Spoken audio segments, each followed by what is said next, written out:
আসসালামু আলাইকুম বন্ধুরা, কেমন আছেন? আশা করি সবাই ভালো আছেন। আমিও আল্লাহর রহমতে আপনাদের ভালো আছি।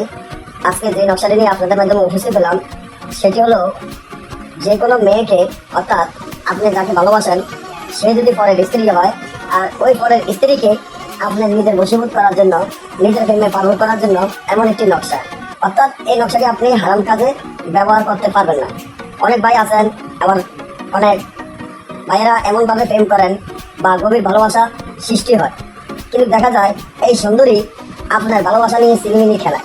কিছুদিন আপনার সাথে প্রেম করে এবং আপনার সাথে রোমান্টিক করে, কদিন বাদে দেখা যায় সে আরেকজনের সাথে চলে যায় বা আরেকজনের কাছে যায় বিবাহ হয়।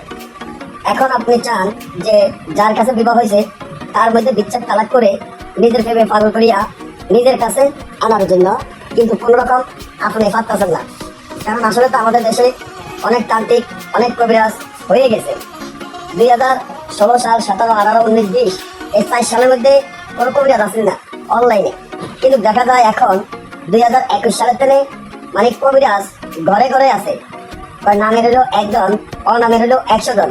এই যে নকশাটি দেখেন, এটা একবার দেখা যায় একবার একটু অনেক ছোট নকশা। এই নকশাটি দিয়ে কাজ করলে অনেক জাদুর মতো কাজ করবে, তবে নকশাটির কিছু সাধন আছে। এই নকশা যদি আপনারা সাধন না করেন তাহলে আপনি কাজ করতে পারবেন না। আপনি এই নকশাটি সাধন করতে হবে, প্রত্যেক দিন 41টি করে নকশা লিখিয়া আটা গোল্লার মধ্যে ভরিয়া নদীতে ফেলাইতে হয়। এই নিয়মে 41 দিন ফেলাইতে হয়, তাহলে নকশা জাদুর মতো কাজ করে। এই নকশাটি দিয়ে আপনি কিভাবে কাজ করবেন? এই নকশাটি বেশি না, 7টি নকশা লিখিয়া তেলের মধ্যে ভাজবেন। যেই মেয়ে আপনাকে ছেড়ে চলে গেছে তার নাম, তার মায়ের নাম, আপনার নাম লিখে তার নাম লিখে খোলাতে টালবেন। আর একটা নকশা লিখিয়া ভালো মতো মেয়ের নাম, মেয়ের মায়ের নাম, যার সাথে চলে গেছে তার নাম লিখিয়া দুই কবরের মাঝখানে গিরে দিবেন। দেখবেন তাদের মধ্যে বিচ্ছেদ তালাক হয়ে আপনার কাছে ছুটে আসতে বাধ্য হবে। আর যদি না বোঝেন, আমার স্ক্রিনে নম্বরটা আছে, যোগাযোগ করবেন। যে কোনো সমস্যা সমাধান হইতে ইনশাআল্লাহ। সবাই ভালো থাকবেন, সুস্থ থাকবেন। আজকে এই পর্যন্ত।